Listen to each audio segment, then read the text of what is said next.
มาภาพจะได้ดัดเทศนา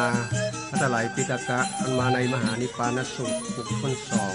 โปรดสดับรับฟังได้นะโมตัสสะภะคะวะโตอะระหะโตสัมมาสัมพุทธัสสะอาทะโคภะคะวะอัมภาลาธิกาญายาตาภิลันตังวิหาริตวาอาญาสามัตตังอานัญญามาเตสิติโดลาโสโตจานะสัมปุริสะตังลายอนุสนติธรรมเทศนาบุปาปาลาสิบกันมาแต่ใสจุงตั้งใจไว้ฟังดีก็จะเป็นบุญญาลาสีและเป็นวิธีเที่ยวไต่ย่อมเกิดได้สติปัญญาดำเนินตามเนื้อความมาบ่ได้ขาดในมหาปรินิพพานโสดหากมีมาทะโขภะคะวาในกาลาครั้งนั้นใส่พระพุทธเจ้าได้อยู่สำรานิลีในอัมพาลัทธาติกามีที่บ่อไกลตถาคตเจ้าได้สถิตสำรานะอยู่เจยบานสูสุขสันธานแต่แด่พอควรแก่เวลาจริงตัดเรียกหามาอย่างอานันตมาติไกลรับสั่งไว้ว่าอานันตาเราจักได้ใครเจียนจากที่หือนี่จากเมือนมาเราจักไปสู่มาคานะพัสสกามะแห่งห้องปาเตต้องพัทธกามาพระสัทธาตนบ่อเศร้าพร้อมด้วยหมู่เจ้าภิกขุต่างหลายมีองค์สัมมาเป็นประธานะสาเดแต่ไกลกาก็ไปถึงข้ามานาพัทธะในกนกามะแต่ใส่สาธิตใดสำลานองค์สุตังได้ยินมาว่าพระพุทธเจ้าต้นพันเพียวสาธิตอยู่แล้วในปวาทิกรรมาพระวันและนาญตากาเลในกาละเมื่อใดอาตตากาเลในกาละเมื่อนั้นสาภูริปุโตยังมีภาษาลีบุตรเห็นเจ้าก็เข้าไปเฝ้าภาสัทธายกมือสากราบไหว้พระแก่นท้ายสัพพัญโยตนเป็นคู่แก่โลกลาสาลีบุตรเจ้าขานั่งที่เปิงกวนก็มาท้าตานกล่าวปัสสาตะกล่าวเจียนจาว่าข้าเดพระองค์มีภาษาตะสัตตาบ่เศร้ากับโดยสัพพัญญูเจ้าบ่ได้สงสัยอันว่าสามณพราหมณ์ผู้อื่นผู้ใดจักรู้เกินกว่าผู้ว่าในตังสัมมาสัมโพธิญาณนั้นหาบ่ได้ตังปัจจุปันนะนิสัยบ่หาบ่ได้มีมาสมเด็จพระสัทธาก็ตรัสเย็นจาว่าดูลาสาลีบุตรตานกล่าวอาทาวิวาจาอันองค์อาจกล่าวกรรมสิหานาฏลือจาว่าข้าแด่ศรัทธาข้าพระองค์เลี่ยมใสในพระพุทธเจ้าว่าสมณพราหมณ์ผู้อื่นนั้นเราจักตละดูเพิ่งกว่า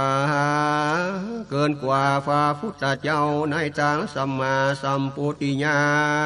ณนะบ่มีภัยแท้แด่กับตังบาดนี้ก็บ่มีนะสมเด็จพระกาวาดูลาสาลีบุตรอันว่าพระพุทธาตถาคตเจ้าทุกองค์เราที่ใดมีมาในอดีตปางก่อนอันต้านหอนกำหนดโดยใจอาว่าพระพุทธเจ้าเหล่านั้นมีศีลอย่างนั้นมีธรรมอย่างนี้บ่มีปัญญาอย่างนี้มีวิหารธรรมอย่างนี้และมี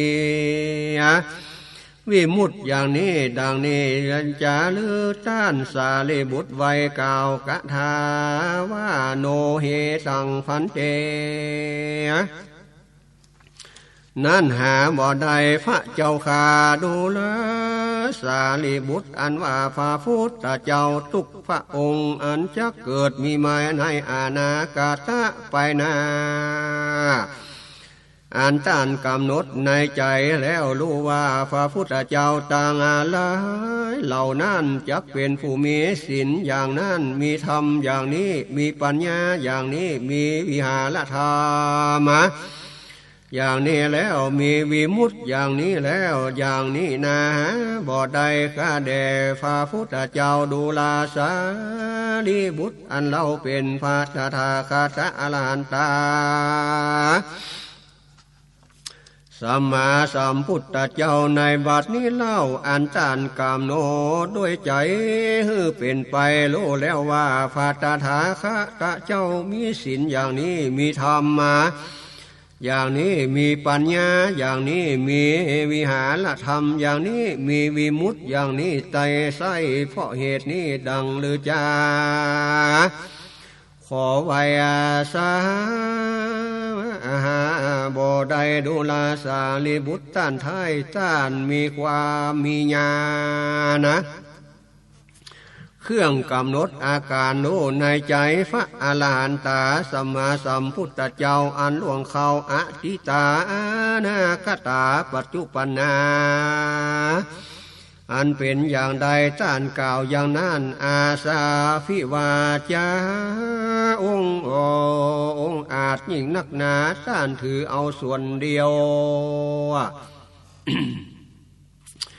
บันเลอสีหันอาจแด่กล่าวกามาแต่วันนาเตดีลีข้าพระองค์เลี่ยมใส่ในฟ้าสัพพัญญูเจ้าอย่างนี้เล่ามีมาสามานะพามผู้อื่นนั่นใส่ไฟจ้ารู้เกิดได้กว่าสัพพัญญู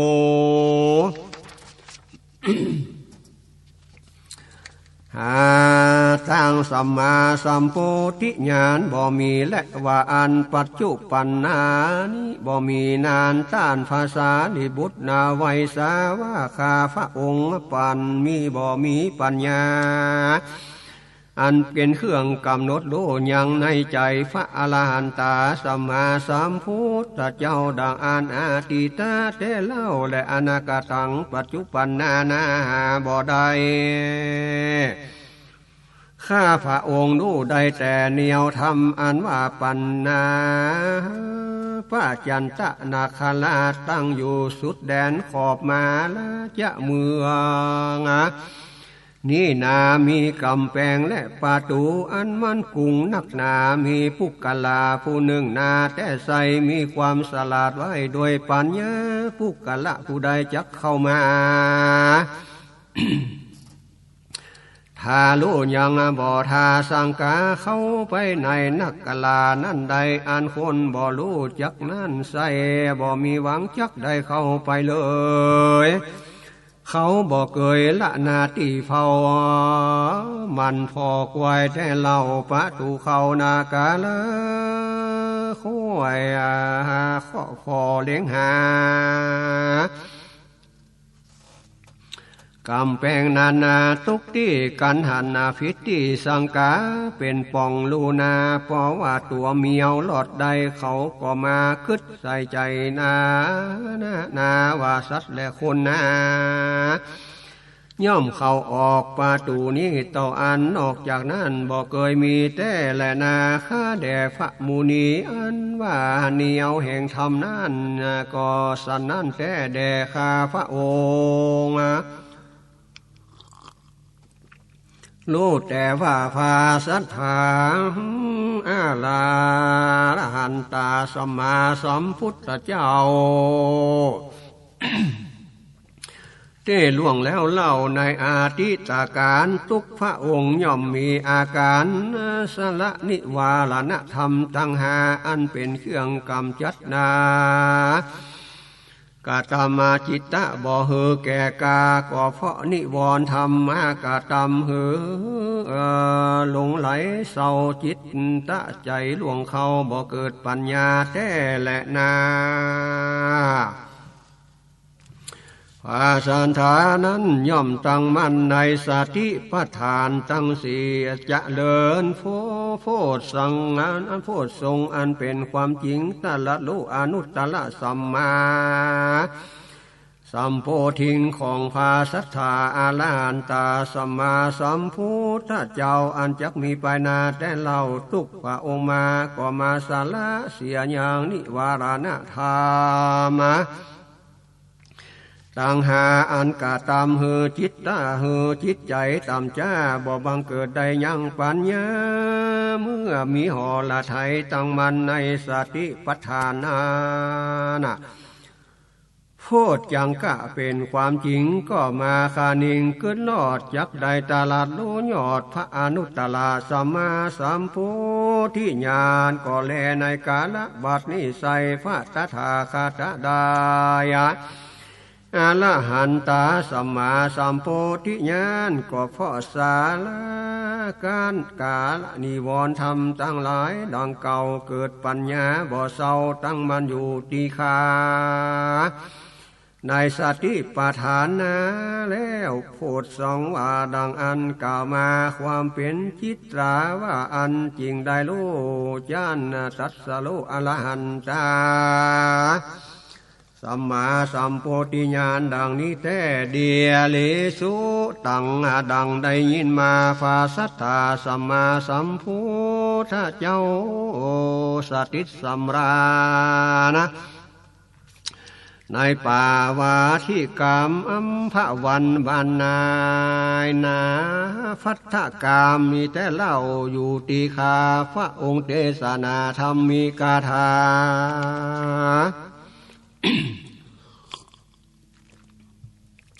เป็นอันมากแก่ภิกขุหากติดตามมาอันนี้คือศีลละอันมีสมาธิ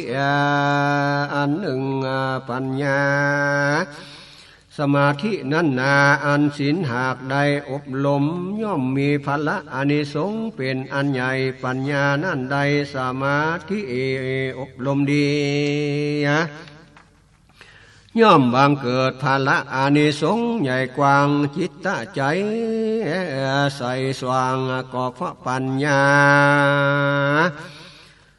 ย่อมมาหลุดพ้นจากกิเลสอาสวะอันจอบคือว่ากามสาวะอาสวะอันนอนเนื่องโดยกามกูนะสาภาวาสะอาสวะอันนอนเนื่องโดยภพและจาตอวิชชาสาวะอาสวะคืออวิชชาดังนี้แลนาอาทะโขภะกวาลานันระยังอาญาตาภิรันตังวิหาริตัวในกาลนั้นสัทธาสัพพัญโยภาพุทธเจ้าภากวาลาเจขยังตถาชีวัตตังวิหาริตวาในกาลนั้นสัทธาสัมปัญโยภาพุทธเจ้าอยู่สันติสำนันแต่เล่าพาหอละไทยในบานนาฟัตราคามบอกาจาจิงเรียกหาอานันตาหากมาว่าอานันตเราจะไปสู่ยังป่าตะลีนาคามว่าอานันตาก่อตุนรับพาพุทธทัตยัญจาว่าพระองค์พร้อมด้วยภิกขุกนานามวลหมู่ก่อสาเดชได้ถึงป่าปาลิตกามะบ่เศร้ากับต่างพระพุทธเจ้าสัมมาสัมพุทธะก็ไปกายานะเสสาสุงโขปาตาลีหิขามิญาอุปาสิกาตาทากาเลในกาลาเมื่อใดตาตาในกาลาเมื่อนั้นหมู่ปัวอุปาสิกาทั้งหลายมวลหมู่ตรงโพอยู่มากาในบานา ปาตาลีกามได้ข่าวสันเสด็จมาแห่งองค์พระพุทธาบ่เศร้าพร้อมโดยเจ้าภิกขุต่างหลายต่างคนก็มีบุพาราชาเข้าตอกดอกไม้เข้าไปไว้พระสัทธานั่งอยู่ตีกวันข้างหนึ่งและนาจริงไว้สาไข่ข่าวเฮือลูกข่าวมาของพระพุทธเจ้าว่าข้าแด่พระองค์เจ้าขอราชนายังองค์พระสัทธาปาทิสิตังยังอาเกหาของข้าพระองค์แต่ใส่พระพุทธเจ้าก็หลับไว้โดยสาธุดีและนาลำดับนั้นนาพวกอุปาสกะก็ไปเธอได้เครื่องขีโยอันสุลีน้อมเก่าไว้ฟ้าบาทเจ้าปาทะขีนาปากันมาเฟี้ยวกวาดกะตามความสะอาดเกหาปูลวดอาสนะน้ำกินน้ำใจตกแต่งไว้ปาฏิตกรมไฟแล้วก็กลับไปเฝ้าองค์พระผ่านเผาศรัทธาว่าผู้กาต่างหลายมวลหมู่ช่วยกันเพียวกวาดอยู่อย่างเกหาตั้งอาสนะผู้ลวดตั้งน้ำใจและน้ำกินมีมาแต่พระที่กรมไฟเรียบร้อยจะบ่สงสัยขอองค์พระสัทธาลู่ถวยดุษฎีหน่วยหนึ่งก็ไกลกากันใดเวลาเจ้าองค์พระสัทธาก็มาตัดลงวาละถือเอายังบาทและจีวรนะจำเดินจอยัวลีญาติพร้อมโดยภิกขุทั้งหลายหากลวงหลายเสด็จไปยังเรียนนาพักหรือยังหลังใหญ่ล่างฟองล้างพระบาทแล้วใส่เสด็จเข้าสู่เกหาอยู่เนียอาสนะตามกลางหมู่ก็เบ่งหานาสู่หุนบุปผาส่วนเจ้าภิกขุทั้งหลายนั้นนาปาการล้างปาตาแล้วก็เข้ามาสู่ไก่นั่งปิงฟ้าข้างหลังฟ้าบาทายสัพปัญโยล้อมหลอกตนเป็นคู่บ่เศร้าส่วนอุปาสังกานั้นเราก็ติดตามขึ้นมานั่งปิงฟ้าข้างหน้าอวยนาไปสู่ติสาปุปะจีมะแวดล้อมาพระอาณาลินตนเป็นเจ้าปากันเข้ามาสู่เกหาก็มีวันนั้นและนาอาทาโคภากาวาในกาลนั้นพระสัทธาสัพพัญโยภาพุทธเจ้าก็เทศนาธรรมเล่ากถาแก่พวกอุปาสกาและลูกาลากหบดีต่างหลายอันว่าโตแห่งศีนะ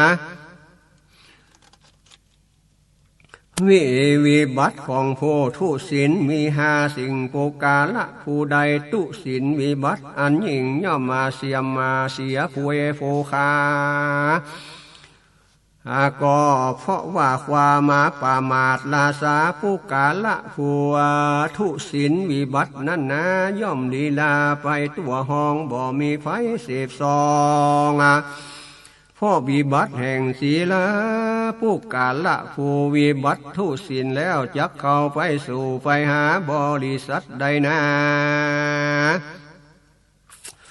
มีตนว่าขาดดิญะปาริสัทธามานะบริษัทกะหะบดีบริษัทย่อมสะดงตกใจกลัวว่าอันตาลงของปุกาละผู้ทุศีลนะ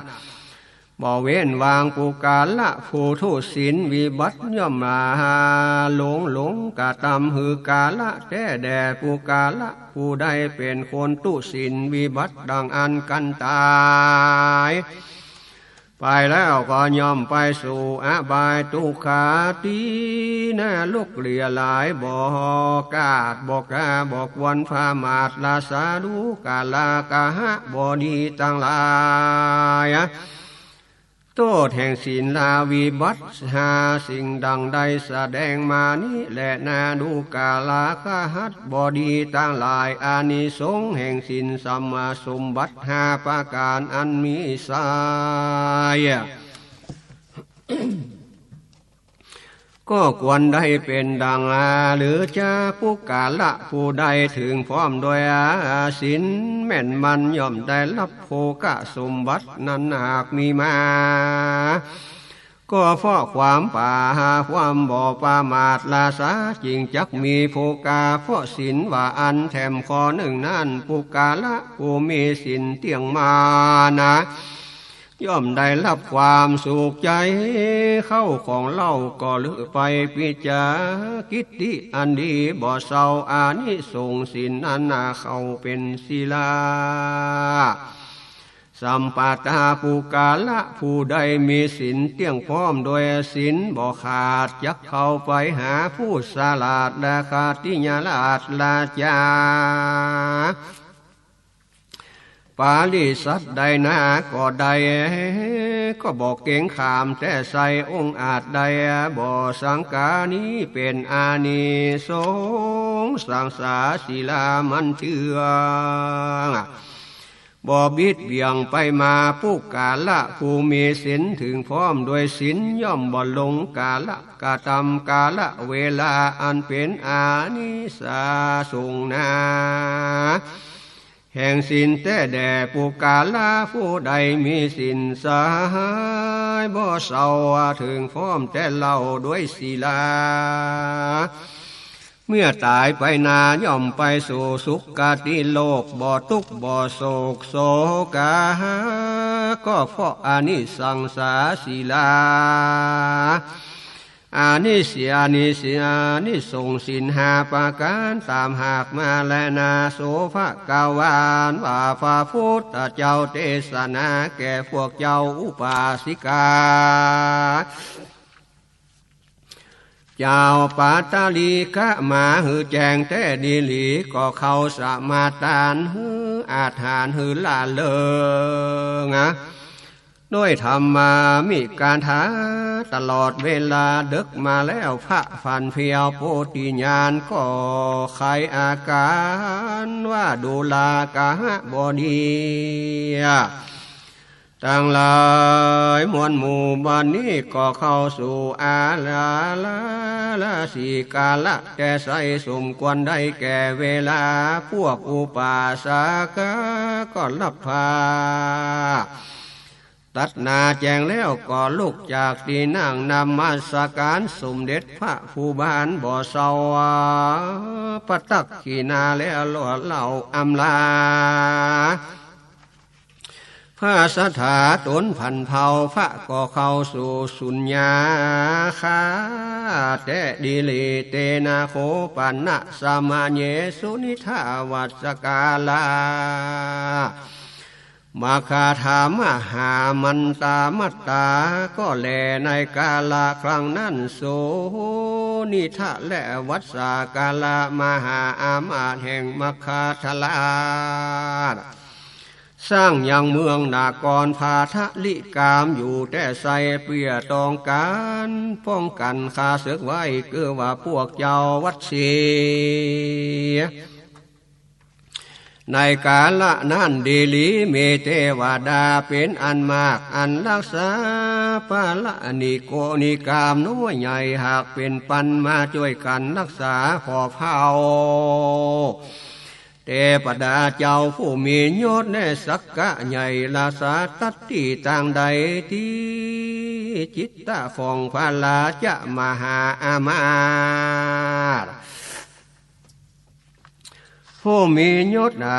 สักอาจใหญ่ก็น้อมใจไฟไปสร้างนิเวศสันฐานเทวดายันกลางเฝ้ารักษาที่ส่วนใดจิตตะของพระราชมหาอามาตย์แจ จันกลางก็น้อมไปเปียสังวินาวิเวนิเวศในส่วนนั้นว่าอันเทวดาจันต่ำนั้นรักษาส่วนใด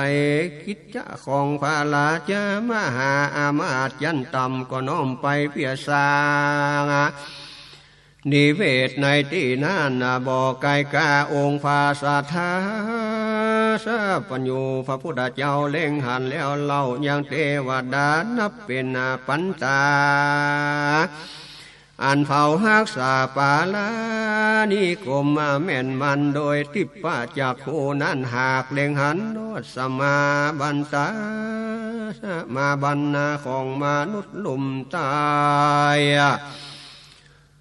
ลำดับน้ำใสภาสัทธาก็ลุกจากอาสนะในเวลาปัจจุบันนาใสราศีแต่แด่จริงเรียกแต่อานันตะมารับสั่งถามหาว่าดูกาลาอานนท์เป็นไฟได้จามาสั่งนักกาลาในป่าฟาลีมากามว่าอันต้านพระอานันตา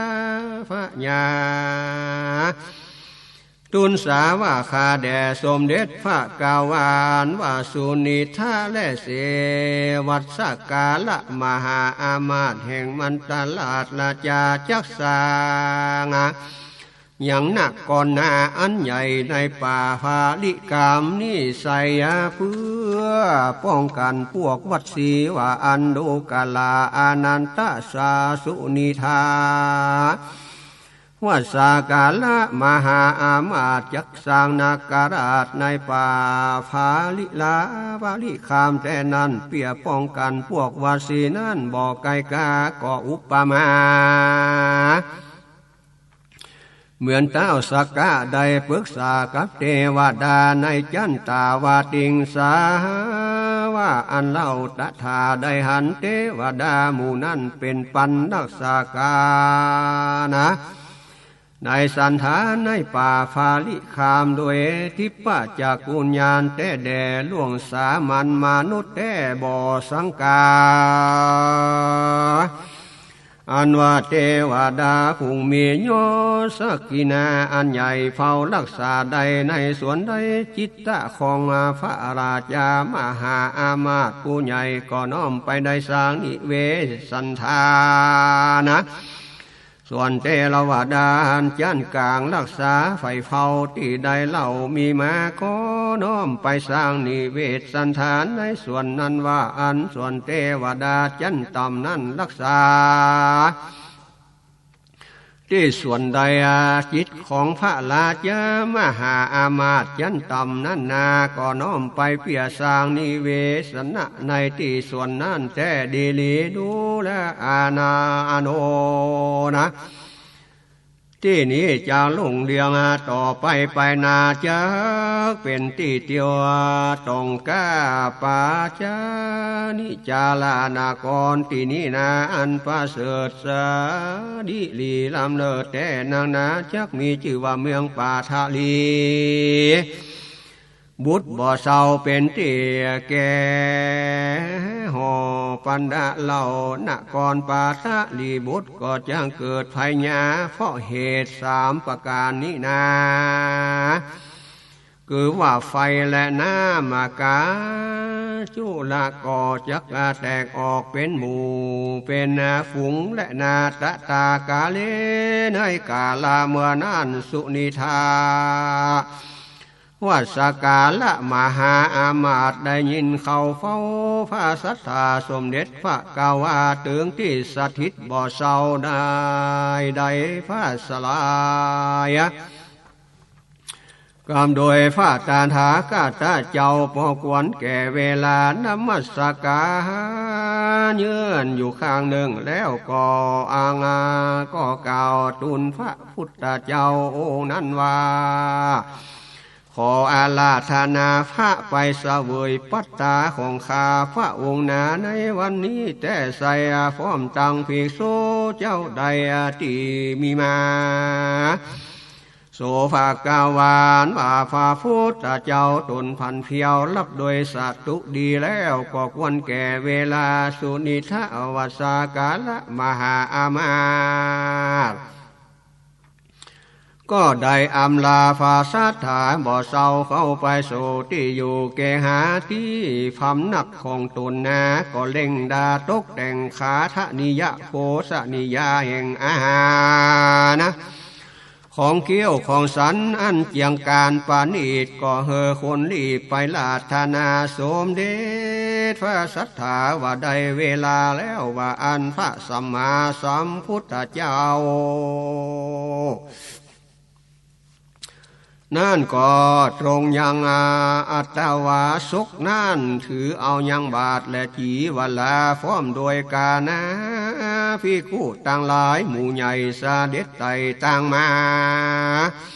เข้าไปสู่ยังนี้พัดดาเกหาของตีนิตาและวัสกาละอมาตปาติตาเนื้ออาสนาอันเขาดาตกแต่งสุนิทะและวัดกาละอามาตเขาก่ออังคาดภิกษุต่างหลาย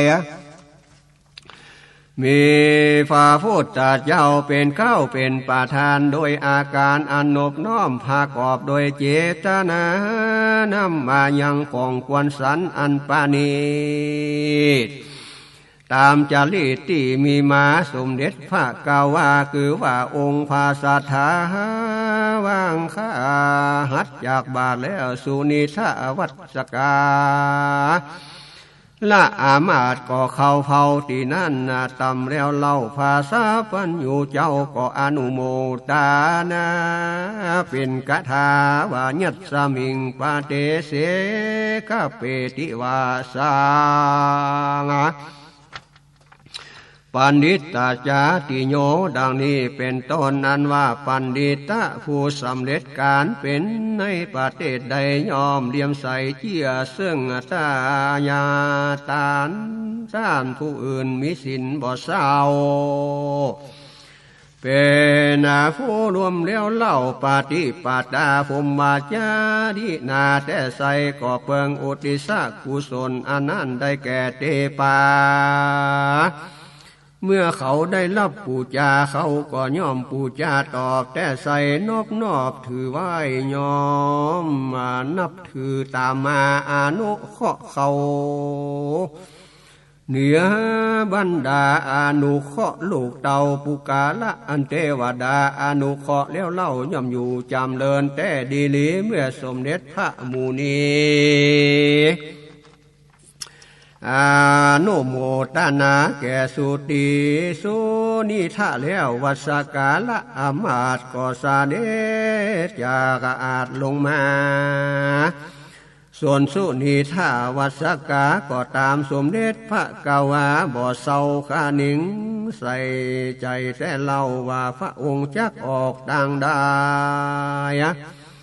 ต่างประตูใหญ่อนาว่าอันทาออกประตูได้นั้นจักใส่นามประตูนั้นว่าโกดมเพื่อเป็นมงคลแต่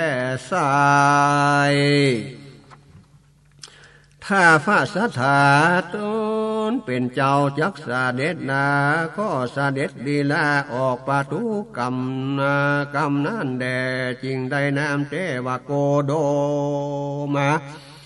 พระพุทธเจ้าก็เสด็จไปถึงยังแม่น้ำกุงกานองเต็มฝั่งนกกาหลังลงมากินปุกละภูประสงจะข้ามฝั่งก็มาทาควายหาเฝ้าหาเลียและแปรนาบางหมู่นั่นก็แสวงหาเป็นตูนใหญ่เปียอันนาขี่ข้ามไต่กงกาสมเด็จพระสัทธาฟ้อมโดยปาลิวาลาภิกขุทั้งหลายหมู่ใหญ่ก็กลับหายจากฝั่งนี้ใดบ่สงสัยไปปรากฏในฝั่งนากำนาโดยบ่จ้ารีบตันตีเนียเหมือนปุกกะละโฟมีกำลังเหยียดแขนเข้าออกคู่แขนเข้ามาบอกออกตันตีสมเด็จพระมุนีเป็นเจ้า ตอดผ่านเนตรแลป่วยแต่เล่ามาโนสามีความผาธนาจักไข่คามน้ำใหญ่กงกาเฮือได้แสวงหาเลียแปรบ่ได้พระนอท้ายโปธิญาณก็ก็อุทานเป็นกาถา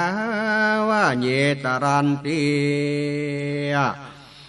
คุณณวังสลังดังนี้เป็นต้นนั้นว่าปุกาละพูดจักคำยังห่วงน้ำนานนาสร้าง